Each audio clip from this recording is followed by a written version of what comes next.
പത്തനംതിട്ടയിലെ പുത്തൻ പ്രമോ വിശേഷങ്ങളിലേക്ക് ഇവർക്ക് സ്വാഗതം. പ്രമോ ഇഷ്ടപ്പെടുകയാണെങ്കിൽ സബ്സ്ക്രൈബ് ചെയ്യണേ, സപ്പോർട്ട് ചെയ്യണേ. അങ്ങനെ നന്ദു ആണെങ്കിൽ സച്ചി എടുത്ത് പറയാണ്, സാർ ഇന്ന് കോടതിയിലൊന്ന് വരണമായിരുന്നു. അനാമികയും അവിടെ അച്ഛനും കൂടെ ഏതൊക്കെ രീതിയിലാണ് ജീവിതം നയിച്ചുകൊണ്ടിരുന്നതെന്ന് മനസ്സിലായേന്.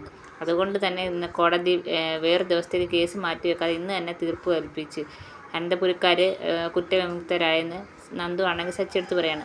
സച്ചിക്ക് അങ്ങോട്ട് ഇഷ്ടപ്പെടുന്നില്ല, അത് നന്ദുവിനും അറിയാം. പിന്നെ കാണിക്കുന്നത് നമ്മുടെ അനിയും നമ്മുടെ നന്ദും കൂടെ സംസാരിക്കുന്നതാണ്.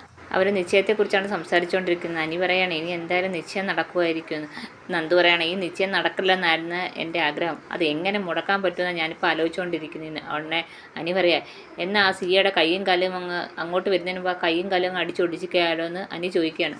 പിന്നെ അനന്തപുരിയിലാണ് കാണിക്കുന്നത്. ജലജ വന്ന നമ്മുടെ മുത്തശ്ശനോട് എന്തോ പറയുന്നുണ്ട്. അപ്പം മുത്തശ്ശൻ പറയുകയാണ്, ഇവൻ ഇവിടെ അനന്തപുരിയിൽ നിൽക്കുന്നത് ഭാഗ്യമാണെന്ന് കരുതി നീ വായടച്ചോ, അതാ ഇവന് നല്ലതെന്ന്. മുത്തശ്ശന് അബിയുടെ സ്വഭാവം നല്ലവണ്ണം അറിയാം, അതുകൊണ്ടാണ് അങ്ങനെ പറഞ്ഞത്. ഇതൊക്കെയാണ് ഇന്നത്തെ പ്രൊമോയിൽ കാണിച്ചിരിക്കുന്നത്. പ്രൊമോ എല്ലാവർക്കും ഇഷ്ടപ്പെട്ടെങ്കിൽ സബ്സ്ക്രൈബ് ചെയ്യണേ, സപ്പോർട്ട് ചെയ്യണേ.